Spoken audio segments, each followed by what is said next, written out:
জুম্মার দিনে আমার আজকের আলোচ্য বিষয় হচ্ছে আল্লাহ এবং আল্লাহ রসুলের অবাধ্যতাকারীকে। আমরা মূলত মুসলিম ঘরেই জন্ম নিয়েছি, সেই বলেই মুসলিম গতানুগতিক, কিন্তু আমলের দিক দিয়ে আমরা মুসলিম কি না, আল্লাহ এবং আল্লাহ রসুলের কতটা আনুগত্য করতে পেরেছি, এটা হচ্ছে মেন পয়েন্ট দেখার বিষয়।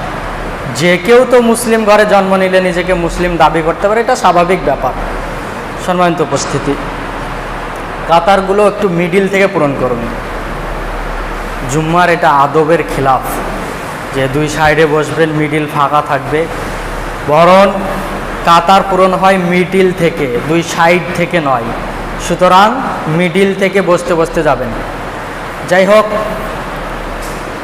আল্লাহ এবং আল্লাহ রসুলের অবাধ্যকারীকে, আল্লাহ এবং আল্লাহ রসুলের বিরুদ্ধ আচরণ করেছে কে? হিন্দু, খ্রিস্টান, বৌদ্ধ, জৈন কিন্তু এরা করেনি। এরা তো এমনিতে ইসলামে বিশ্বাস নয়, তাহলে ইসলাম গ্রহণ করত।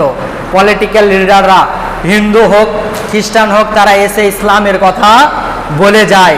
স্টেজে এসে মুসলিমদের স্টেজে দাওয়াত দিয়ে নে, হিন্দুদেরকে দাওয়াত দিয়ে নে পলিটিক্যাল লিডার, তারা এসে ইসলামের কথা বলে যায়।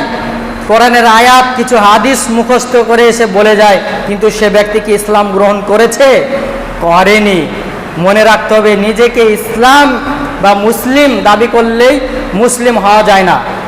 হাদিস, রাসূলুল্লাহ সাল্লাল্লাহু আলাইহি সাল্লামের হাদিস এবং পবিত্র কোরআন যে ব্যক্তি পূর্ণাঙ্গভাবে মেনে চলল, সেই হচ্ছে আল্লাহ এবং আল্লাহ রসুলকে ইতাত করেছে, আল্লাহ রসুলের বিধানকে মেনে নিয়েছে, আনুগত্য করেছে। কিন্তু আপনি আমি সে বিধানগুলোকে ত্যাগ করেছি, রদ করেছি।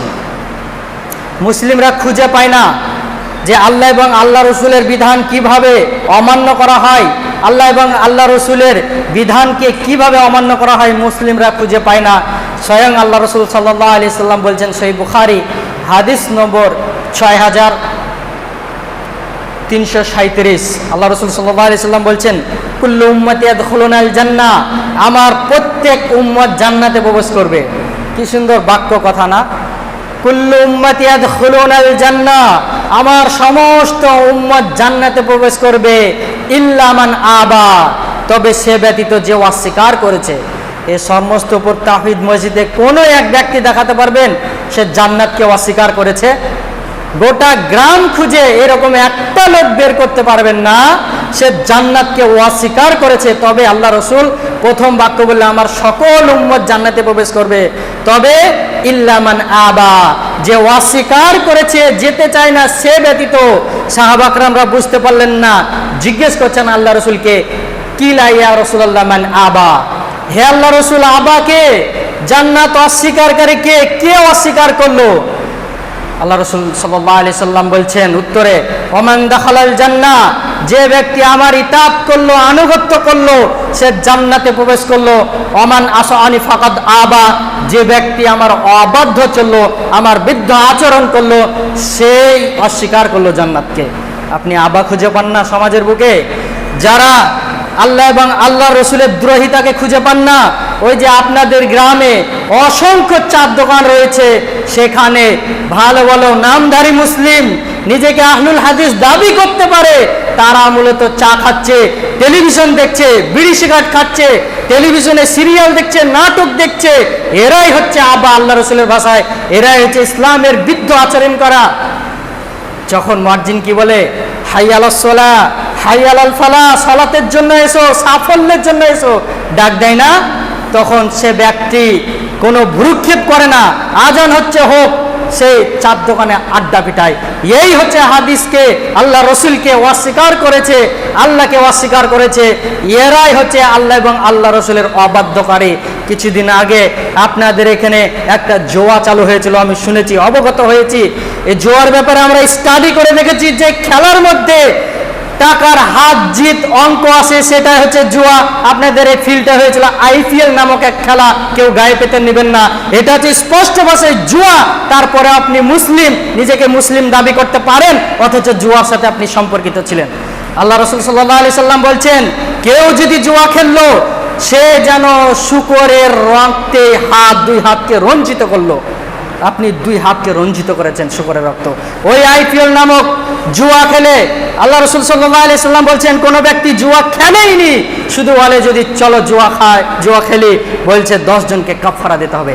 এতই বড় অপরাধ, তারপরেও মুসলিমরা এত বড় বড় বিধানকে তরক করে দিয়ে বলছে আল্লাহ এবং আল্লাহ রাসূলকে আনুগত্য করে। যদি মনে করেন নিজে খামখেয়ালিভাবে চলে আল্লাহ এবং আল্লাহ রসুল কালকে আমাদেরকে কিয়ামতের মাঠে নাজাত দেবে, বা আমাদের অমুক পীর, অমুক হুজুর, অমুক উস্তাদ নাজাত দিয়ে দেবে, যদি এই কথা মনে করেন, তাহলে আল্লাহ এবং আল্লাহর রসুলকে যে পাঠালে আল্লাহ সুবহানাহু ওয়া তাআলা, তাকে শুধু ছাগল ভেড়া চড়ার জন্য পাঠিয়েছিল? সূরা নাজম 53 নম্বর সূরার মধ্যে 3 থেকে 4 নম্বর আয়াতে বলছেন, ওয়ামা ইয়ানতিকু আনিল হাওয়া ইন হুয়া ইল্লা ওয়াহী ইউহা। মুহাম্মদ সাল্লাল্লাহু আলাইহি সাল্লাম কোনো মন গড়া কথা বলে না, তার উপরে যা ওয়াহী করা হয় তাই মানুষের সামনে বলে বেড়ায়, ব্যক্ত করে। যদি মন গড়া কথা বলতো, আল্লাহ রাসূল সাল্লাল্লাহু আলাইহি সাল্লাম যদি কোনো মন গড়া কথা বলতো, তাহলে আল্লাহ সুবহানাহু ওয়া তাআলা সূরা হাক্কার মধ্যে বলছে যে মুহাম্মদ সাল্লাল্লাহু আলাইহি সাল্লামের কাঁধকে ডান হাত দিয়ে ধরতাম, তার শাহরগকে আমি কেটে দিতাম। অতএব মুহাম্মদ সাল্লাল্লাহু আলাইহি সাল্লাম মন গড়া কোনো কথা বলে না। আল্লাহর যে বিধান, আল্লাহর নাজিলকৃত বিধান যা দিয়েছেন নবী মুহাম্মদ সাল্লাল্লাহু আলাইহি সাল্লামের উপরে, তাই তিনি মানুষের সামনে প্রচার করেছে। মন গড়া কথা তিনি কোনো কিছুই বলেনি। সুতরাং নবী সাল্লাল্লাহু আলাইহি সাল্লামের নাজিলকৃত কথা, কাজ, কর্ম, সমস্ত কিছু, সম্মতি, সমস্ত কিছু আল্লাহর হচ্ছে প্রদত্ত ওয়াহী। এই জন্যই যারা নিজেকে মুসলিম মুমিন দাবি করে, তাদের ওই সব বিধানগুলো আল্লাহ এবং আল্লাহ রসুল যে বিধান দিবে, এই বিধানের উপরে টু শব্দ তারা করতে পারবে না। আপনার যদি এক্ষুনি বাপ মারা যায়, মা মারা যায়, যেমন বিশ্বাস করতে আপনি বাধ্য। হৃদয়ের মধ্যে শত বেদনা আসলে, হৃদয়ের মধ্যে শত কান্না আসলে, হৃদয় ভেঙে পড়লে আপনাকে বিশ্বাস করতে হয় যে আমার মাকে, বাপকে আর পরকাল থেকে আর ফেরাতে পারবো না, মারা গিয়েছে কথা মেনে নিতে হয়। কান্না করে অঢল ঢলে ঢলিয়ে যান, তবে মেনে নিতে হয়। ঠিক একইভাবে আল্লাহ এবং আল্লাহ রসুল যে বিধান দিবে, সেই বিধানের উপরে মুমিনরা টু শব্দ না করে মেনে নেবে তারা। আল্লাহ সুবহানাহু ওয়া তাআলা সেই কথাই সূরা আহজাব 33 নম্বর সূরা 36 নম্বর আয়াতে বলছেন, ওয়া কানা লিল মুমিনিন, নারী অথবা পুরুষ তাদের কোনো এখতিয়ার থাকবে না সেই বিষয়ে, তাদের কোনো মত থাকবে না, তারা মেনে নেবে সেই কথাগুলো। আল্লাহ এবং আল্লাহ রসুল যা বিধান দেবে, সালাত হোক, সিয়াম হোক, জাকাত হোক, যে কোনো বিধান, সেই বিধানের উপরে তারা টুটা শব্দ করবে না এবং মেনে নেবে। আর যদি কেউ যদি তা মেনে নেয়, তাহলে সে পথভ্রষ্টতায় লিপ্ত হবে, সে পথভ্রষ্ট হয়ে যাবে। হচ্ছে মানুষ আল্লাহ এবং আল্লাহ রসুলের ইতাত না করার কারণে, বিদ্ধ আচরণ করার কারণে তারা পথভ্রষ্টে লিপ্ত হচ্ছে। কেউ যদি আল্লাহ এবং আল্লাহ রসুলকে পরিপূর্ণভাবে যদি না মানে, তাহলে তারা মুমিন হতে পারবে না। আল্লাহ সুবহানাহু ওয়া তাআলা সূরা আনফাল 8 নম্বর সূরা 1 নম্বর আয়াতে বলছেন, ওয়া আতিউল্লাহ রাসূলাহু ইন কুনতুম মুমিনিন, যদি তোমরা ঈমানদার হয়ে থাকো, তাহলে আল্লাহ এবং তার রাসূলের আনুগত্য করো। নিজেকে তো সবাই আমরা মুসলিম মুমিন সকলে আমরা দাবি করি, এই দাবিতে কি অটল থাকতে পেরেছি? আল্লাহ এবং আল্লাহ রসুলকে যদি মন থেকে যদি মেনে না নিতে পারি, তাহলে প্রকৃতপক্ষে মুমিন হতে পারবো না, আমরা মুসলিম হতে পারবো না। এখানে আল্লাহ রসুল সাল্লাল্লাহু আলাইহি সাল্লামের তাকে আনুগত্য বলতে তার সুন্নাতের আনুগত্যর কথা বলা হয়েছে।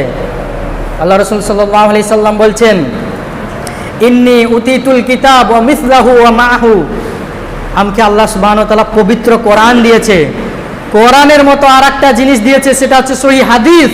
এই হাদিসকে কেউ যদি অমান্য করে, তরক করে, আল্লাহ এবং আল্লাহর রসুলের বিধানকে যদি তরক করে, তাহলে সে মুসলিম থাকতে পারবে না, সে প্রকাশ্য কাফেরে পরিণত হবে। কোনো মানুষ যদি আল্লাহ এবং আল্লাহ রসুলের বিধানকে যদি তরক করে মেনে না নেয়, তাহলে সে কাফেরে পরিণত হবে। সেই কথা আল্লাহ সুবহানাহু ওয়া তাআলা তুলে ধরেছেন সূরা আলে ইমরান 3 নম্বর সূরা 32 নম্বর আয়াতে বলছেন, কুল আতিউল্লাহ ওয়া রাসূলাহু ফা ইন তাওফা ইন্নাল্লাহা লা ইউহিব্বুল কাফিরিন, বলুন আল্লাহ এবং আল্লাহ রসুলের আনুগত্য করো, তোমরা আল্লাহ এবং রসুলের আনুগত্য করো। আর যদি তারা তা থেকে মুখ ফিরিয়ে নেয়, আনুগত্য থেকে যদি মুখ ফিরিয়ে নেয়, তাহলে ওই সব মুখ ফিরিয়ে নেওয়া কাফেরদেরকে ভালোবাসে না। আল্লাহ সুবহানাহু ওয়া তাআলা কোনো বিধান দিয়েছেন, ওই বিধান থেকে কোনো মানুষ যদি মুখ ফিরিয়ে নেয়, আল্লাহ তাআলার ভাষায় সে হচ্ছে কাফের। আপনি সালাত পরিত্যাগ করতে পারেন, সিয়াম পরিত্যাগ করতে পারেন, আমরা জানি, তবে আপনাকে গুনে গুনে ওই ব্যক্তি কাফের এটা আমরা বলতে পারি না। এটা সলফে সালেহিনদের নীতিবিরোধ কথা। তবে আল্লাহ সুবহানাহু ওয়া তাআলার ভাষায় আপনি কাফের।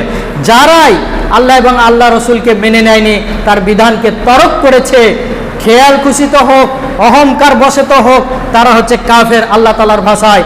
এই জন্যই আল্লাহ সুবহানাহু ওয়া তাআলা পবিত্র কোরআনে বলে দিয়েছেন, সূরা হাসর 59 নম্বর সূরা 7 নম্বর আয়াতে বলছেন, তোমরা আল্লাহ রসুল যা দেয় তা গ্রহণ করো। ওয়ামা আতাকুমুর রাসূলুহু ফাকুদুহু ওয়া মা নাহাকুম আনহু ফান্তাহু ওয়াত্তাকুল্লাহ ইন্নাল্লাহা শাদীদুল ইকাব। আল্লাহ সুবহানাহু ওয়া তাআলা প্রথমে বললেন, ওয়ামা আতাকুমুর রাসূলুহু ফাকুদুহু, আমার নবী তোমাদেরকে যা দেয় তোমরা তা গ্রহণ করো। ওমা নাহাকুম আনহু ফান্তাহু, এবং তোমাদেরকে যা থেকে নিষেধ করেছে, বিরত থাকতে বলেছে, সেই সব বিষয় থেকে তোমরা বিরত থাকো। ওয়াত্তাকুল্লাহ, তোমরা আল্লাহকে ভয় করো। ইন্নাল্লাহা শাদীদুল ইকাব, তিনি হচ্ছে কঠোর শাস্তিদাতা। আল্লাহ এবং আল্লাহ রসুলের বিধানকে তরক যদি কেউ করে, কাল কিয়ামতের মাঠে কঠোর শাস্তি দেবে আল্লাহ সুবহানাহু ওয়া তাআলা সুস্পষ্ট ভাষায় বলে দিলেন। তারপরে আমরা মুসলিমরা আল্লাহ এবং আল্লাহ রসুলের বিরুদ্ধ আচরণ করলাম, আনুগত্য না করে তার যে বিধানকে, সে বিধানকে লাঞ্ছনা করেছি। আজকে মুসলিমরা প্রত্যেকটা পদক্ষেপে যা করতে বলা হয়েছে তার উল্টো করেছে। মদকে আল্লাহ সুবহানাহু ওয়া তাআলা হারাম ঘোষণা করেছেন, মানুষ মদ খায়।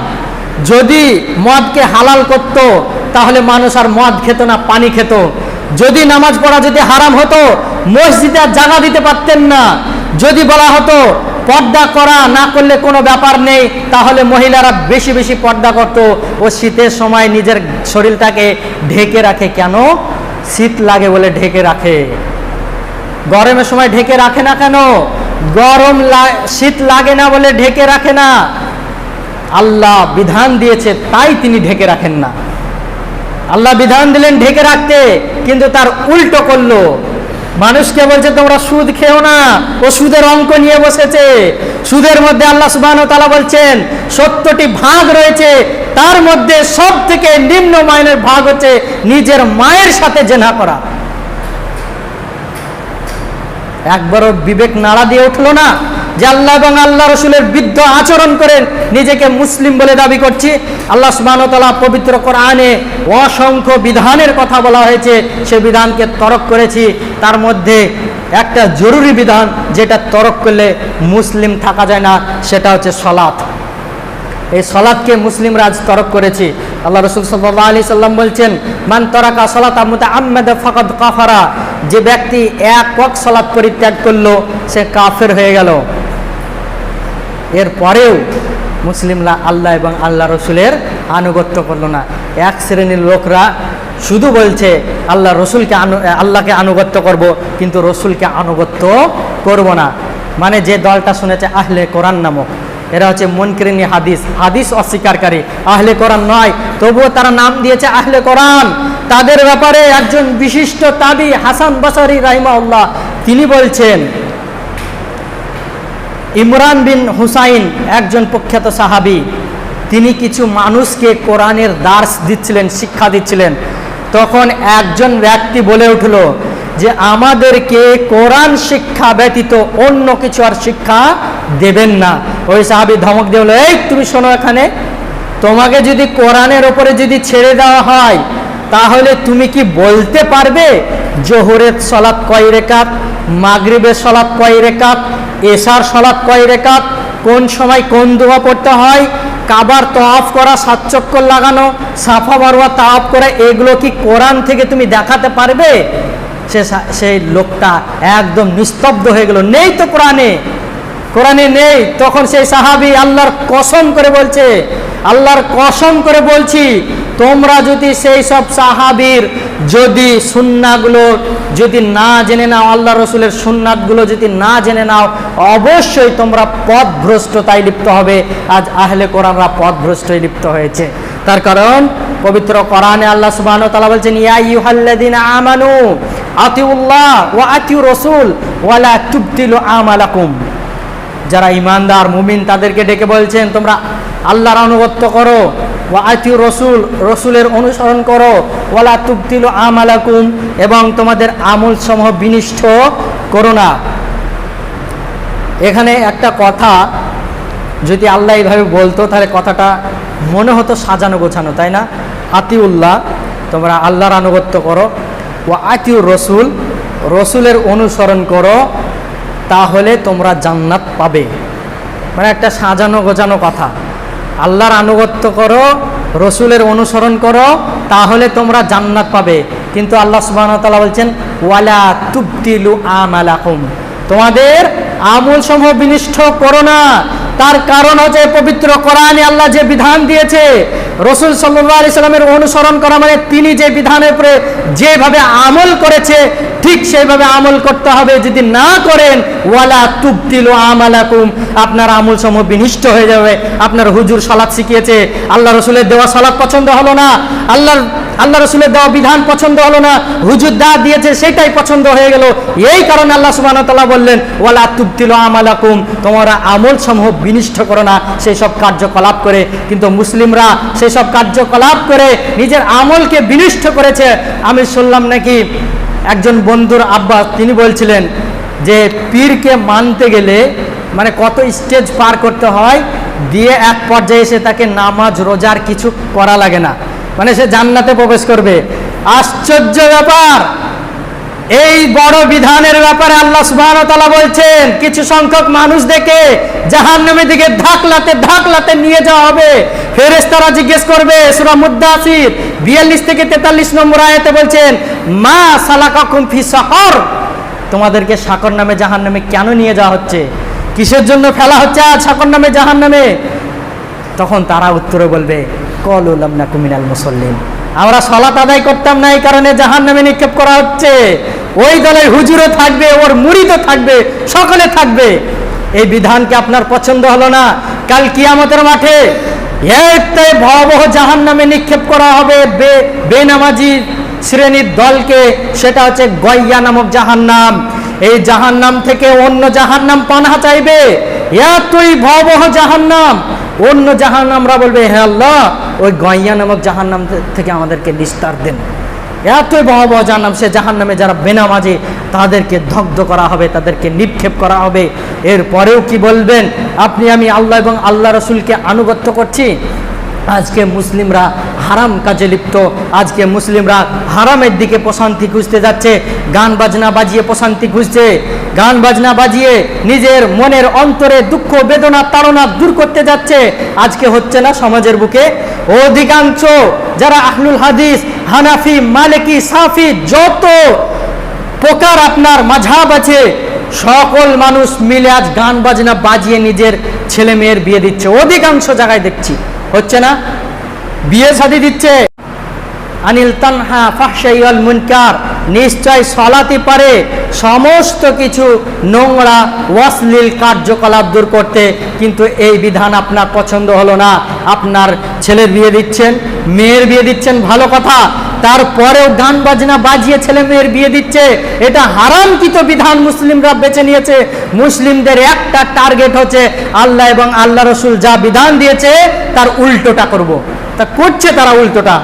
আল্লাহ সুবহানাহু ওয়া তাআলা বলছেন এই গান বাজনার ব্যাপারে, যারা গান বাজনা বাজিয়ে ছেলে মেয়ের বিয়ে দিচ্ছেন, খালাইতো ভাইয়ের বিয়ে হচ্ছে, ফুফাইতো ভাইয়ের বিয়ে হচ্ছে, খালাইতো বোনের বিয়ে হচ্ছে, তাদেরকে ইনভাইট করেছে, দাওয়াত দিয়েছে, আসছে, এসে উঠোন আগিনার মধ্যে ডিজে বক্স এনে নামিয়েছে।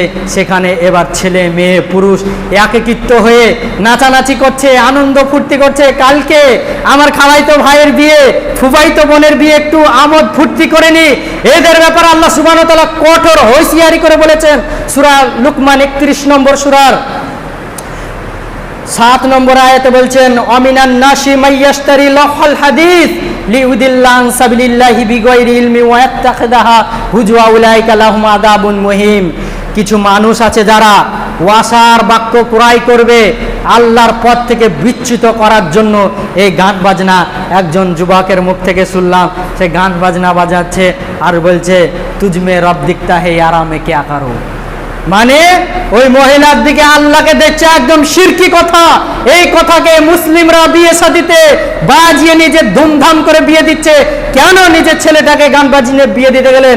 আর দিলেন তো দিলেন অর্ধেক শরিয়াতির বিধানে, অর্ধেক নাসারা ইহুদি খ্রিস্টানের পরিভাষায় কেন দিতে গেলেন গান বাজনা বাজিয়ে? আর ইসলাম শরিয়াতে কেন মৌলবি দিয়ে বিয়ে পড়ালেন? আপনার এই কাজটা অনুচিত কাজ, আপনার করা হয়নি।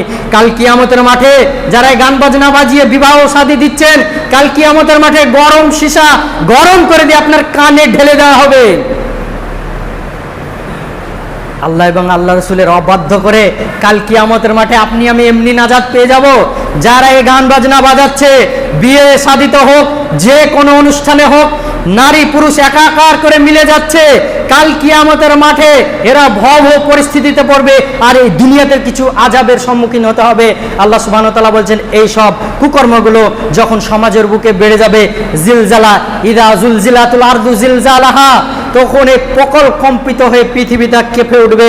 ওয়া আখরাজাতুল আরদু আসফালাহা, আর জমিনের ভেতর যা আছে জমিন সেদিনকে লাথি মেরে বের করে দেবে। হীরা মুক্তা কবর যা আছে জমিন সেদিনকে কিছু রাখবে না। ওয়াকালাল ইনসানু মা লাহা, ওয়াকালাল ইনসান, মানুষরা বলবে মালাহা মালাহা, এই পৃথিবীর কি হলো, এই জমিনটার কি হলো, পৃথিবীটা জমিনটা এই রকম কেন করছে?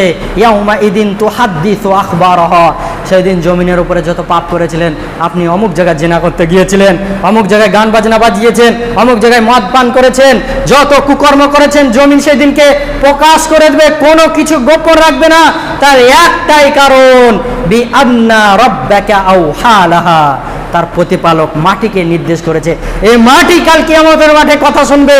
আর আমরা মুসলিম, আমরা শ্রেষ্ঠ জাতি, শ্রেষ্ঠ মাখলুকাত হয়ে আল্লাহ এবং আল্লাহ রসুলের বিরুদ্ধ আচরণ করতে একটুকু হৃদয় কাঁপলো না, আমাদের একটুকু অন্তরটা কেঁপে উঠলো না যে এত কার্যকলাপ, এত বিধানকে তরক করছি, আল্লাহ রসুলকে বর্জন করছি, আল্লাহ এবং আল্লাহর বিধানকে বর্জন করছি, আনুগত্য করছি না, তারপরেও মুসলিমদের হৃদয়টুকু একটুকু কেঁপে উঠলো না। যদি বলতে যাই অনেকগুলো বিধান উঠে আসবে, কিন্তু আল্লাহ এবং আল্লাহর রসুল যা দিয়েছে সেই বিধানের উপরে ওয়াটল থাকতে হবে। বিয়ে শাদীতে আর একটা হয়, জিনারও প্রবণতাটা বেশি বেড়ে যায়। একজন সাহাবী সালাবা রাদিয়াল্লাহু তাআলা আনহু, খুব অল্প বয়সে সালাবী, মদিনাতে আল্লাহর রসুলের ধারক বাহক হিসেবে কাজ করতেন। মানে যারা চিঠি নিয়ে আসে, খবর নিয়ে আসে, আদান প্রদান করে, এই রকম কাজ করতো সালাবা রাদিয়াল্লাহু তাআলা আনহু। আল্লাহ রসুল কোনো কাজে এই সালাবাকে পাঠিয়েছিলেন। সালাবা মদিনার এক রাস্তা দিয়ে যাচ্ছে, হঠাৎ করে এক আনসারি মহিলা, যারা আরবের মহিলা তাদেরকে আনসারি মহিলা বলা হয়, সে মহিলাটা স্নান করছিল। স্নান করার সময় দরজা বা পর্দা যে কোনো একটা ছিল, হটে দিয়ে সালাবা কিছু দেখে। মহিলারা তো গা ধুলে কাপড় টাপড় সরে থাকে, ঠিক কোনো একটা দৃষ্টান্ত চার চোখের মধ্যে পড়েছিল। তখন সালাবা রাদিয়াল্লাহু তাআলা আনহু নিজের কলুষিত হৃদয়ের মধ্যে একটা কলুষিত ছাপ পড়ে গেল, যে মনে হয় আমি অনেক বড় অন্যায় করে ফেলেছি, অনেক অত্যাচার করে ফেলেছি, আমি এই মদিনায় আল্লাহর রসুলের কাছে আমি আর ফিরে যেতে পারবো না, আমি পৃথিবীর বুকে সব থেকে বড় অপরাধী।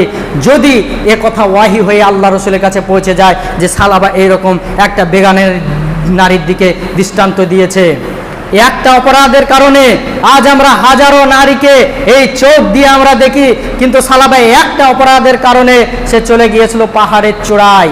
পাহাড়ের চূড়ায় উঠে দিররা সালাবা রাদিয়াল্লাহু তাআলা আনহু ক্রন্দন করতেন, কান্না করতেন। কান্না করে করে সালাবা রাদিয়াল্লাহু তাআলা দুই চোখ ভিজে গিয়েছিল, এই দুই চোখে কালো দাগ পড়ে গিয়েছিল, শুধু একটা অপরাধ করেছিল। এই কারণে যখন উমর রাদিয়াল্লাহু তাআলা আনহু এবং কিছু সাহাবীকে আল্লাহ রসুল আদেশ দিলে, যাও তুমি সালাবাকে খুঁজে নিয়ে আসো।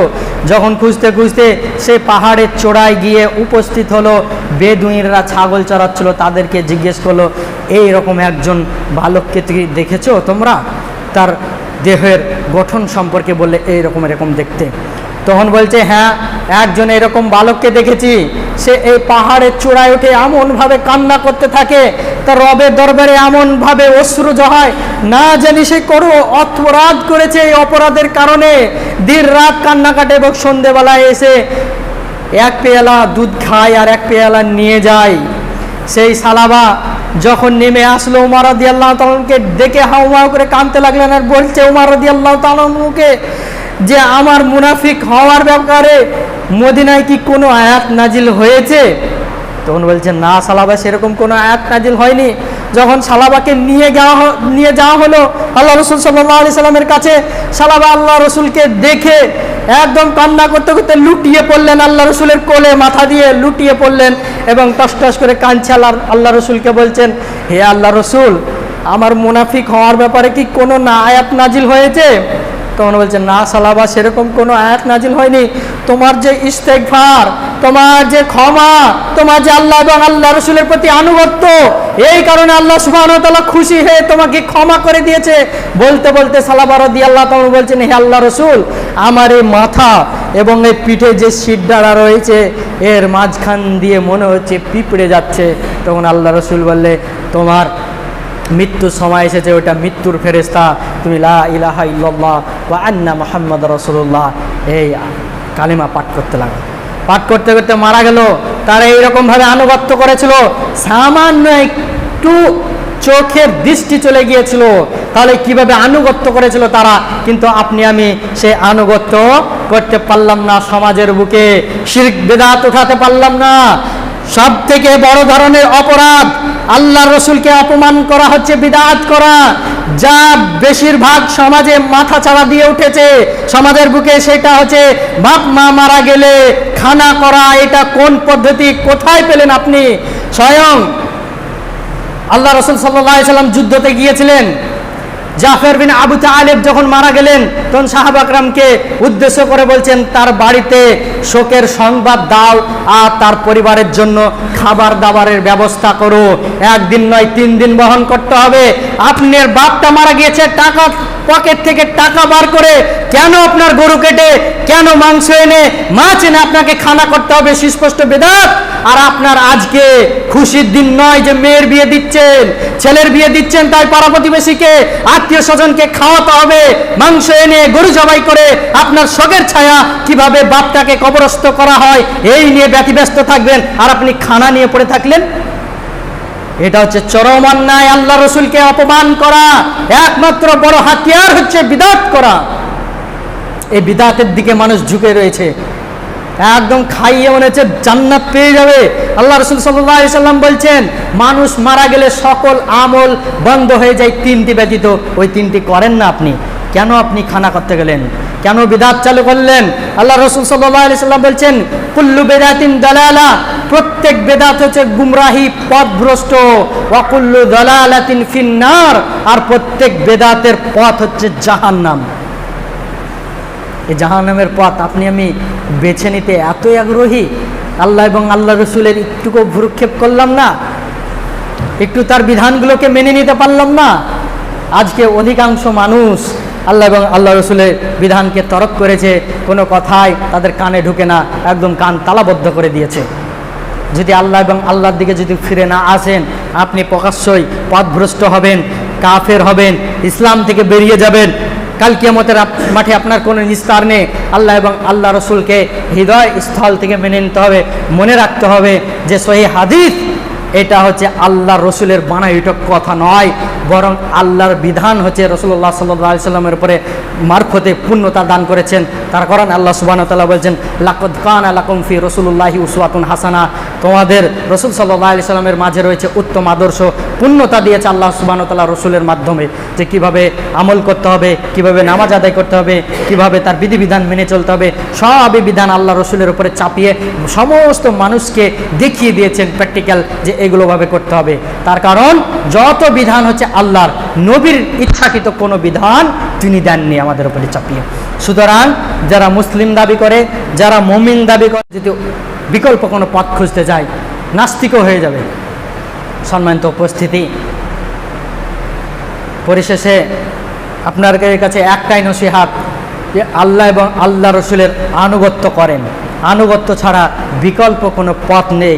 যেগুলো কথাগুলো বললাম গায়ে পেতে কেউ নেবে না। তার কারণ অধিকাংশ মানুষকে চায়ের আড্ডাখানায়, বিভিন্ন হারাম কাজে, বিভিন্ন অশ্লীল কাজে মানুষকে বেশি লিপ্ত। আজকেই পরীক্ষা করে দেখবেন, যারা জুম্মায় সালাত আদায় করছেন, আসবেন মাগরিবের সময়, এই রাস্তায় হোক এই রাস্তা হোক, যেখানে চার দোকান আছে ওই সামনে দিয়ে আসবেন, দেখবেন দাঁড়িয়ে আছে, অথচ আজান হচ্ছে, মুয়াজ্জিন হাইয়াল সালাহ হাইয়াল আল ফালাহ বলছে, অথচ সে বসে বসে চা খাচ্ছে। খায় না? চা খাচ্ছে, বিড়ি খাচ্ছে, টেলিভিশন দেখছে, তার কোনো ভ্রুক্ষেপ নেই। ও জান্নাতে মনে হয় দুনিয়াতে জান্নাতের সার্টিফিকেট পেয়ে গেছে। যাই হোক, ভিন্ন বিষয়। মুসলিমরাই সব থেকে বেশি আল্লাহ এবং আল্লাহ দ্রোহিতা, আল্লাহ এবং আল্লাহ রসুলের বিরুদ্ধে আচরণ করেছে। আমি সেদিনকে একটা বহরমপুর থেকে কিছু মেডিসিন নিয়ে বাড়ি ফিরছিলাম, যে হিন্দুরা বৃষ্টির জন্য মানুষকে প্রসাদ এইসব খাওয়াচ্ছিলেন, বড় বড় বক্স নিয়ে রাস্তার ধারে, এমনভাবে গান বেজে উঠলো, আমার একদম হৃদয়ে এসে ধাক্কা খেলো। তো সঙ্গে সঙ্গে চোখ দিয়ে পানি চলে আসলো। এই জন্যই পানি চলে আসলো, এরা তো হিন্দু, এরা তো বুঝে না। কিন্তু এই মুসলিমরা কেন আল্লাহ এবং আল্লাহ রসুলের বিধানকে তরক করছে, অপমান করছে, বুঝে আসে না। এই কারণে কষ্টটা হলো। একজন আমাদের ডক্টর, MBBS ডক্টর, সে আমাকে বলছে, সাবির তোমার চেহারাটা খুব সুন্দর, কিন্তু দাড়িগুলো রেখে ভালো লাগছে না, কেটে দিও। সে তো হিন্দু, সে তো জানে না, বলছে আমাকে দাড়ি কাটার জন্য। কিন্তু আপনি মুসলিম, জানার পরেও দাড়িটা কেটে দিলেন, একটু না লজ্জা বোধ হলো না আপনার?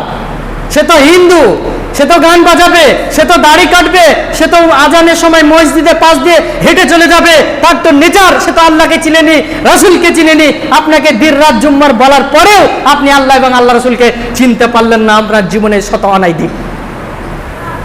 সম্মানিত উপস্থিতি, বলতে গেলে অনেক সময় লেগে যাবে, কেউ গায়ে পেতে নেবেন না। হক কথা বলতেই হবে আমাদেরকে, না হলে কাল কিয়ামতের মাঠে আপনারাই ঘাড়ে চাপবেন, ওরা এসেছিল, এসে বলেনি আমাদেরকে। সুস্পষ্ট আয়াত পড়ে রয়েছে পবিত্র কোরআনে, স্টাডি করুন। সম্মানিত উপস্থিতি, পরিশেষে আল্লাহ সুবহানাহু ওয়া তাআলার কাছে এই দোয়া, এই প্রার্থনা, হে আল্লাহ, যে কথাগুলো যারা আমরা স্মরণ করলাম, ফার্স্ট আমাকে এবং সকলকে আমল করার তৌফিক দান করুন। আল্লাহুম্মা আমিন। হে আল্লাহ, যারা এখনও দিনচর্চা, দিনী ইসলাম বোঝার চেষ্টা করি না, তাদেরকে দিনচর্চা, দিনী ইসলাম বোঝার তৌফিক দান করুন। আল্লাহুম্মা আমিন। হে আল্লাহ, যারা ইহকাল থেকে পরকাল গমন করেছে, তাদের ত্রুটি বিচ্যুটিগুলো মাফ করে দিয়ে জান্নাতুল ফেরদাউস নসিব করুন। আল্লাহুম্মা আমিন। হে আল্লাহ, যারা অসুস্থতায় রয়েছে, তাদেরকে তুমি শীঘ্রই শেফা দান করুন। আল্লাহুম্মা আমিন। ওয়ামা আলাইনা ইল্লাল বালাগ। আল্লাহুম্মা সাল্লি আলা মুহাম্মাদ ওয়া আলা আলি মুহাম্মাদ কামা সাল্লাইতা আলা ইব্রাহিম ওয়ালা আলি ইব্রাহিম ইন্নাকা হামিদুম মাজিদ। আল্লাহুম্মা বারিক আলা মুহাম্মাদ ওয়া আলা আলি মুহাম্মাদ কামা বারাকতা আলা ইব্রাহিম ওয়ালা আলি ইব্রাহিম ইন্নাকা হামিদুম মাজিদ। সুবহানাকাল্লাহুম্মা বিহামদিকা আশহাদু আল লা ইলাহা ইল্লা আনতা আস্তাগফিরুকা ওয়া আতুবু ইলাইক। আসসালামু আলাইকুম ওয়া রাহমাতুল্লাহি ওয়া বারাকাতুহু।